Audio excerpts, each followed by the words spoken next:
Hello, Green Wave Nation. Welcome back for this week. For our senior spotlight, we have Mr. Stone Redmon joining us. Welcome to the show, Stone. Thank you for having me. I guess kind of start off to let all Green Wave Nation know, kind of tell us how you got into football, how long you've been playing, and what your role is now as a senior. So, I started off young. I've played for as long as I can remember.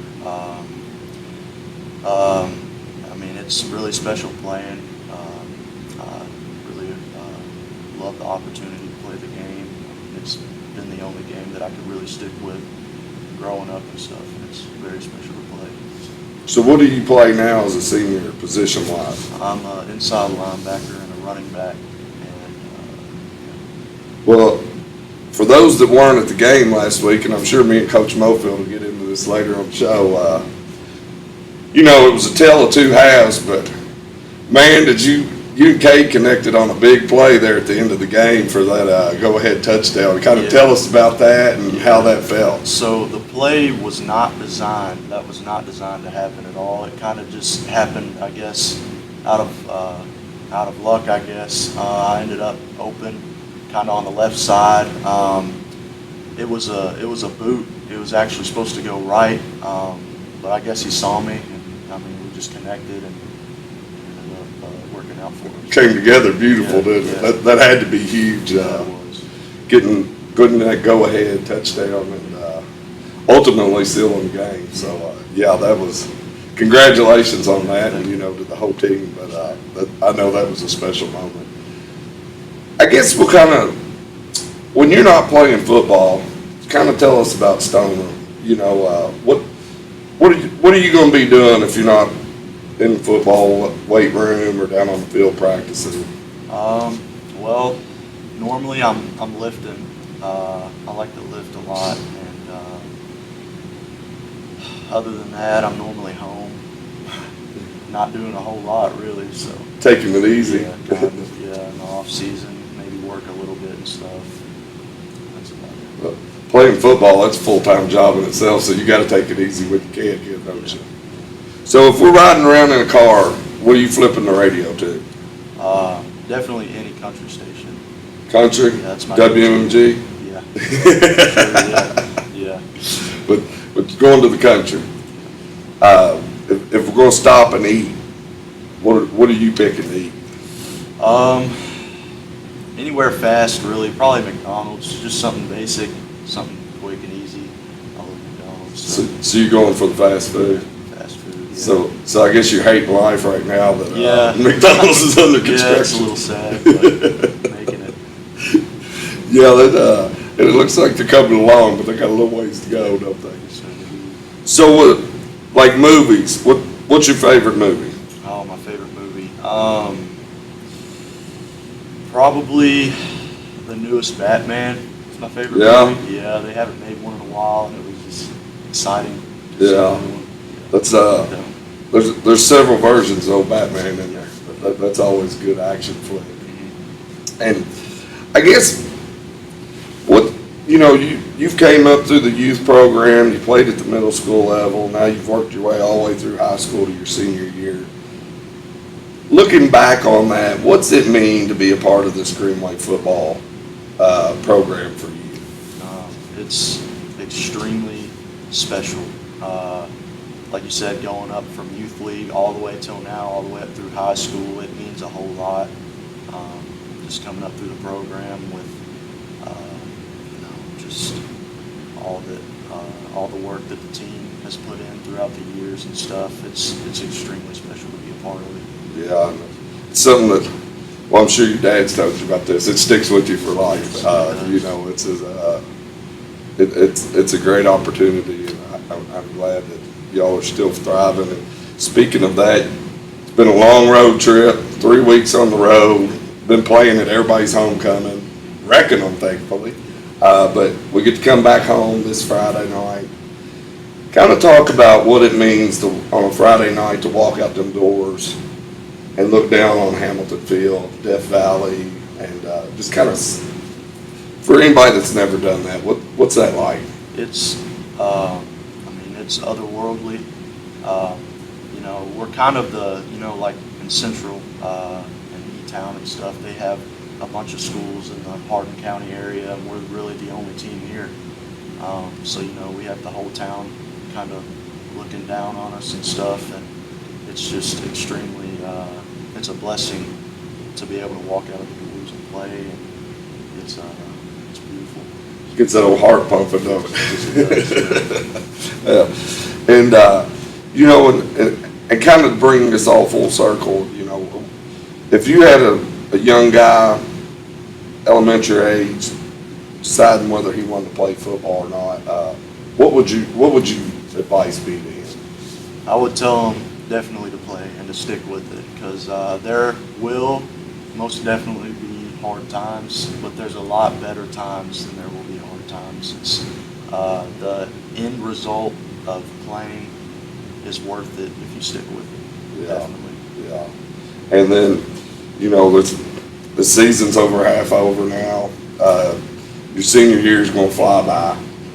When this spring, when you walk the line down there and graduate, what are your goals? What's next for you after you graduate from the high school? I'm going to try and further my education in some form of college and go to engineering school and try and pursue being an engineer.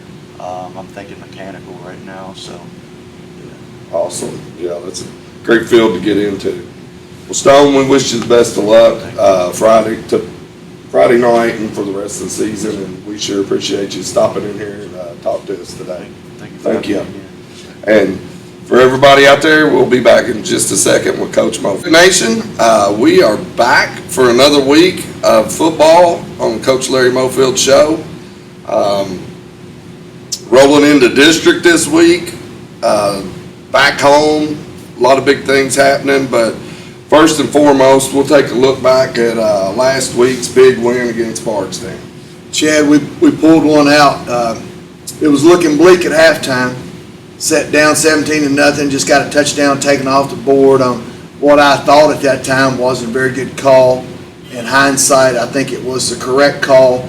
The only vantage point I had at that time was the end zone shot. It did not look like our lineman was downfield. I think he was. I mean, it wasn't blatant, but by rule, it probably was a good call.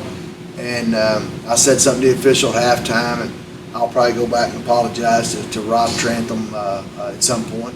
He told me he wasn't going to talk to me anymore because he's. But anyway, that happens, and you know, somebody said, "What'd you say to him at halftime?" I said, "Really not anything. We just told him to make plays." I mean, you know, Bardstown's a good football team. I think some people thought, you know, they maybe won't be very good, but they played the state finals last year. They got one of the best players I've seen in high school football in a long time, in Ty Williams. They don't throw it a lot, but they run it well enough, and they can get on the edge that kind of takes place their passing game. Their defense is outstanding. We had a hard time running the ball. They would slant, and they moved a lot. And we knew they were going to be pretty dang good, and they were. And our kids just kept grinding. There were many plays in that game. It's hard to point to just one thing. I mean, people will say, well, that pass was good, that throw was good, but you know, there were so many tackles in that game. There's a big fourth down stop, a big play back over the middle that a young man made to prevent a touchdown that goes unnoticed, you know, probably during the course of the game, but it kept them out of the end zone, and we ended up taking the ball over. So it kind of goes back to what I've said on just about every previous show, that our kids really don't care who gets credit. They just want to win, and there were so many plays made in that game. You know, I just can't tell you. And I'm proud of our kids. It's an interesting. I was pretty down at halftime. Not on them. I was just down on. I was frustrated we weren't able to move the ball. The bad call, which I thought was a bad call for half, in reality it wasn't. Probably the right call. But you know, kids are resilient, and I think this group of kids. They just kind of keep chipping away. They never got down, and they made plays. And you know, I'm not foolish enough to sit here and tell you we got some breaks in the second half. But I've also been doing this for a long enough time, Chad, that we've been on the other end of those breaks. It hadn't gone our way. There really hadn't been breaks. So I'm not going to apologize for that. sometimes you got to win games like that, and we did. We beat a good football team, a well-coached team. Coach Clark does a great job at Bardstown. They're going to win a bunch of games. Their only issue will be when they probably have to face Paducah Tillman potentially in the playoffs, because Tillman's got one of the best teams in the state this year. So that could end up hurting Bardstown. But I think their kids were very classy. I think they were well coached. They were disciplined, and it was a good win for our program. Yeah. Well, and you know, I think that was the first time we've went in the half trailing this year, isn't it? It may have been, yeah, and it was 17-0, and it didn't look good. No, it didn't. That's what I was telling Stone earlier. I said it was a tale of two halves, and you know, and it was the third straight road game, and it was the third straight homecoming. And you know, and we had talked about this before. Regardless of how good a team you are, you're going to play up for your homecoming, right. And not to take away from Bardstown, like you said, they had a heck of a team, but you've also got to fight that energy. And I think sometimes, you know, as us as coaches, we always look for something like, well, we came out flat, we weren't ready. You know, you also got to give, Bardstown's got a good football team. Yeah. I mean, it diminishes how their play, I think, when we say we're not. I think our kids were ready to play. I said, you know, they made some plays that we knew they were going to be good. Number 77, their nose guard, I mean, he was good. And we told Jesse Bevan all week long, Jesse, we're not going to be able to give you a lot of help, and because we had to do some other things with our guards, and we didn't. Jesse's a sophomore who's more than adequately acquainted himself well, you know, on the football field this year, and Jesse had to kind of try to handle him by himself, and 77 was a handful, and but they had a lot of players like that. Number 3 was a handful, Ty Williams. I mean, there's a lot of times we hit him at maybe a yard or two on the other side of the line of scrimmage, and he still got 5 or 6 yards. And you know, our kids were trying. They weren't sleepwalking. They were ready to play. We just played against an outstanding player, you know, and that happens sometimes. Well, like I think it was the second quarter, they made the announcement that he became Bardstown's all-time leading rusher. Yeah. You know, they've had some rushers go through there, so it's kind of a. Yeah. You don't necessarily want to be the team that happens to, but at the same time, it kind of reinforced that, you know, this isn't some fluke. This guy can run. Right. Yeah. One thing I think I said this on last week's show. I don't know what type of young man he is. I did ask Coach Clark. He says an outstanding young man. I said he must be, because in today's era of football, all these kids think they specialize in something. They specialize in offense or defense, or they can't do, you know. Not this year with this year's bunch, but in years past we've had kids that think they're just a defense or offensive player. Well, Ty Williams, he never comes off the field. I mean, he probably needed to come off the field a couple times Friday night, and he didn't. He was gassed, but you know, that's the kind of player he is, and that's the kind of player you should be. You should always want to play every play you can on the football field. Yeah. Well, kind of going along that line with our guys, you know, you've seen it over the years. Every team's going to respond different, but you go in down 17-0, nothing's really going your way in the first half. If you don't got a good mindset on you, that you can bury yourself. But then on top of it, you know, Cade had a great night running and passing, but at the flip side of it, you know, we had 3 interceptions and could have got down on himself. Right. But I brought this up with Stone a while ago. You know, that last march, there's like 3.5 minutes left in the game, and they march down there. It's 4th and 5 on the goal. You know, when everything's on the line, he's got to scramble and steps up and makes a heck of a pass to Stone. And interesting about that play, it kind of goes back to what I said earlier. Things have been going our way a little bit too. Why I can say that is, with that, Stone really wasn't even in the route. That wasn't a route designed for him. I think he was blocking on that. But it just shows his awareness. Nobody was there for him to really block, so he just leaks out into the flat. Cade gets under a little stress, sees him, throws it to him, and Stone catches it. But, you know, that kind of stuff has happened against us. I can't tell you, Chad, how many times we've played John Harden, and we've got the play perfectly hemmed up, and the next thing you know, they'll dump it out to somebody who's not even in the route, and they score a touchdown. Or North Harden, or Central, or somebody like that. So, you know, sometimes things happen. I don't know why they happen. They happen in good ways, and it happened for us Friday night. And I think part of that is, kids staying in the game. I mean, their heads staying in the game. I thought our offensive line on that play gave us a lot of protection. I thought Cade stood in there. I think Stone made just a heady play, and he ended up catching the ball. And, I think our defense really came back and made some big stops and held them.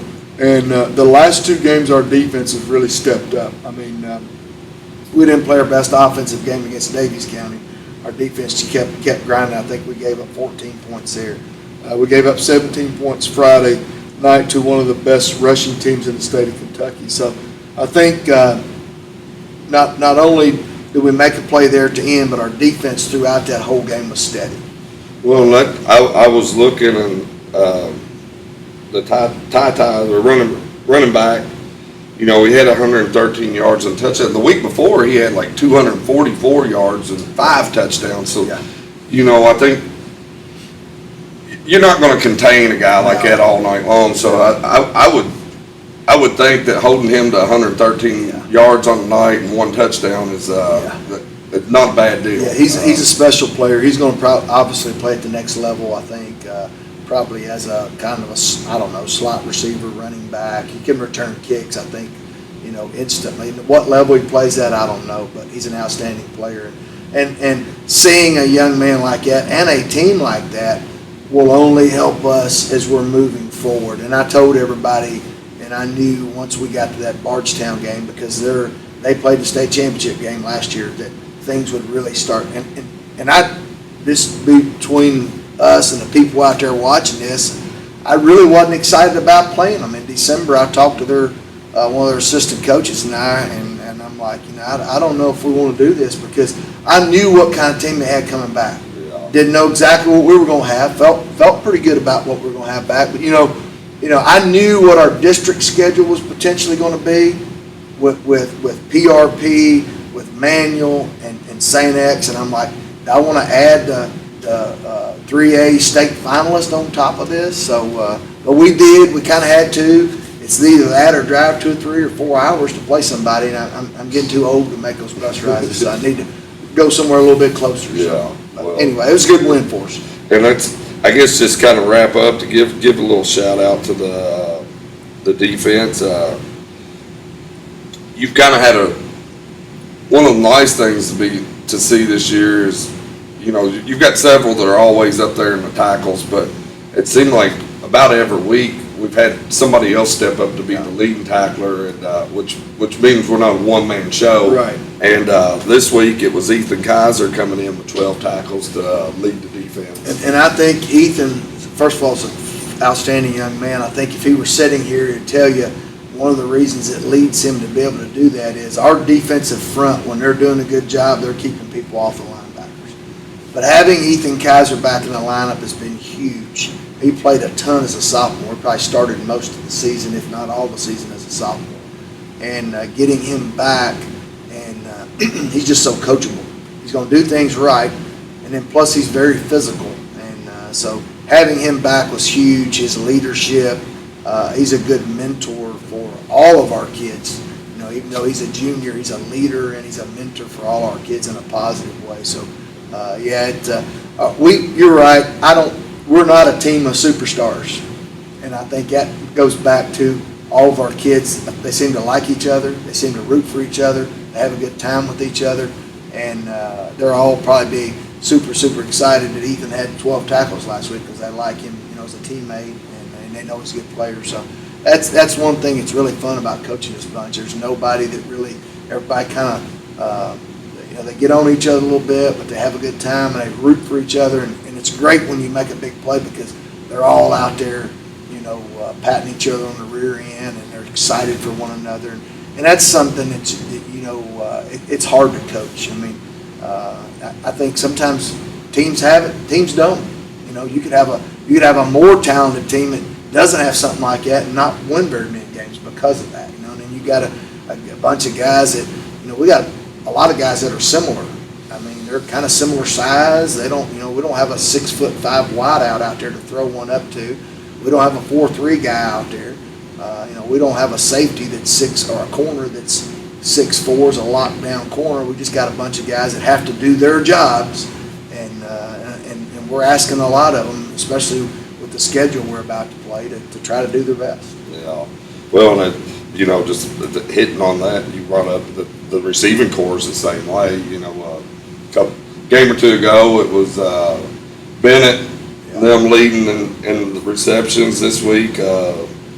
Coach Mofield had 3 for 90, and Branson Stoll had 3 for 55, and then I think there was 5 or 6 guys involved in catching balls and getting touchdowns. Connor Cole got a touchdown. That's really big for us having, and I've said this, people are probably tired of hearing me say it, but in years past, when we throw the ball, we may have 1 or 2 targets out there, and that's just the truth. We work with these kids every day. It's not like we want them to be successful, and we want to be successful, but we also are living in reality is we kind of know that you can make plays in practice. There's a chance you might make them on Friday night. If you don't make them in practice, it's really hard to make them on a Friday night. But we've got 5, 6, 7 kids that can catch the ball. And, Ethan Brandon came back Friday night. He's been out with an injury. He caught two passes, I almost think, back-to-back. Yeah. And kind of something that we didn't go to earlier, we were able to isolate one of their defenders over there, and he made a couple of nice grabs on it. I think it may have been on that.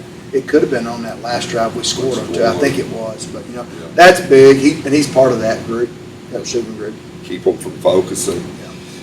Well, unfortunately, we can't linger on wins. That one's over. That one's over. The good news is Friday we're going to be back in Death Valley after a long deal. But the flip side of it is 1, district play starts, and 2, we're going up against a team in PRP that some people might look at 3 losses, but they got 3 losses against a Cincinnati team, a Ballard team, and a Mel team. So those aren't teams that many people are going to succeed against. It's funny, Chad, that you say that, because somebody even today asked me about that. I'm like, and I don't want to question or diminish anybody's football knowledge, but anybody that knows anything, just like what you said, will understand why they could easily be 6-0. Yeah. And I think Coach Williams, I know him pretty well as their head coach. He's an outstanding coach, outstanding man.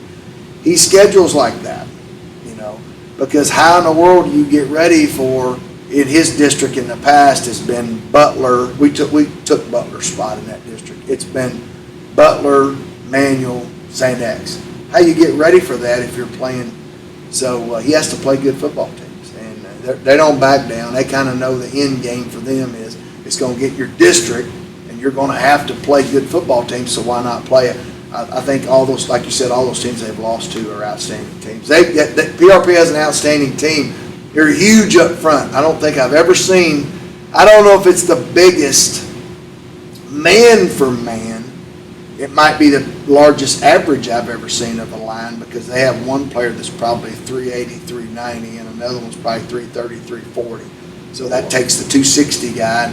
I don't, they may have the highest average. I think last year's Central Hardin team may be one of the biggest I've ever seen, but they average over 300 pounds, I'd say, easy up front. I don't know their exact weights. I don't get into, I can look. I've been doing this long enough to say, pretty good sized fellows. And they're huge up front, huge. And then they have at least 4 running backs that, one kid I think transferred from St. X maybe, and there's number 5, number 7, number 21, number 29. The list goes on.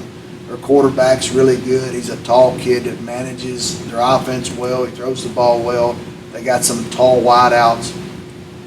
What really makes them go to is their defense. Defensively, they don't give up very many rushing yards. I think on the KHSAA, they're number 5 in the state in least amount of yards, allowed a game. But and that could also be the number 1, because sometimes that's skewed. They played an outstanding schedule. Yeah. Somebody may not give up a lot of rushing yards, hadn't played anybody.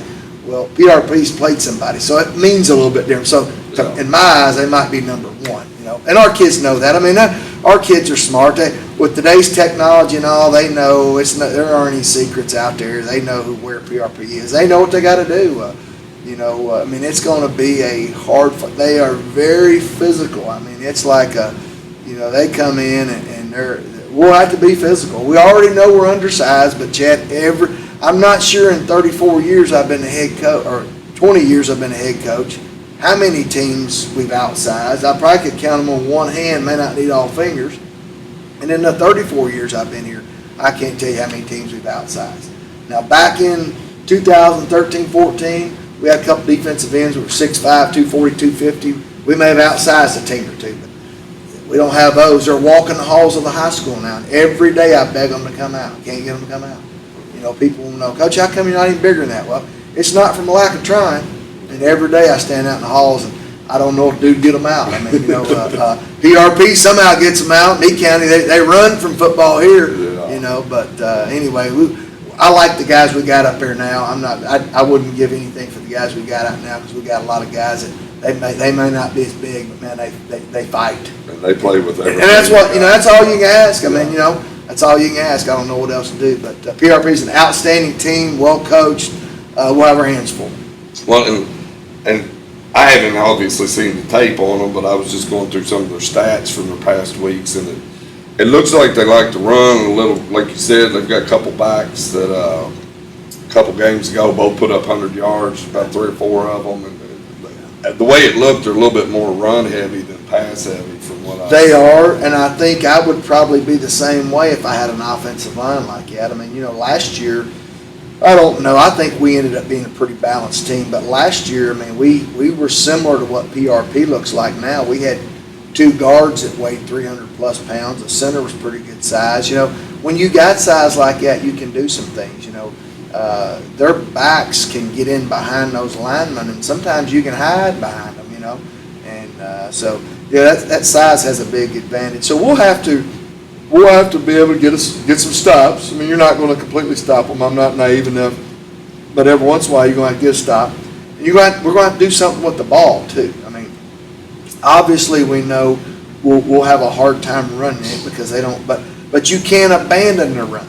You know, it's interesting. You watch some of these teams at different levels. You know, they won't have very many rushing yards a game, but it may be just enough to keep the defense honest. You know. Occasionally you got to slip a run in there. What I do, you know, years ago, when we ran the wing T, we were kind of locked in on the run. You put 11 guys in there on the box, you stop the run, we're done. You know, now we've got a few answers. I mean, and then people will do something to your answers. If you throw it, they're going to bring some extra blitzes. They're going to disguise some coverages. But, you know, at least we feel like we got a chance a little bit more to move the ball now than in the past with running the offense that was, you know, 90% or 75% run base and, you know, throw it when you need to type deal. So, and sometimes I think for us, we might need to throw to set up the run. And we've done that a little bit too, you know. And you look at a team like, you know, I watched the North Hardin PRP tape. North Hardin, I'm not sure they ran it. I'm not even know. It's less than 5 times. It may have been once or twice, even that. And, you know, their run game against PRP was a short passing game. Instead of running a jet sweep, they may have thrown a bubble, or they may have thrown a hitch route or something. So you got to try to be a little bit creative against teams that do a good job in the run game.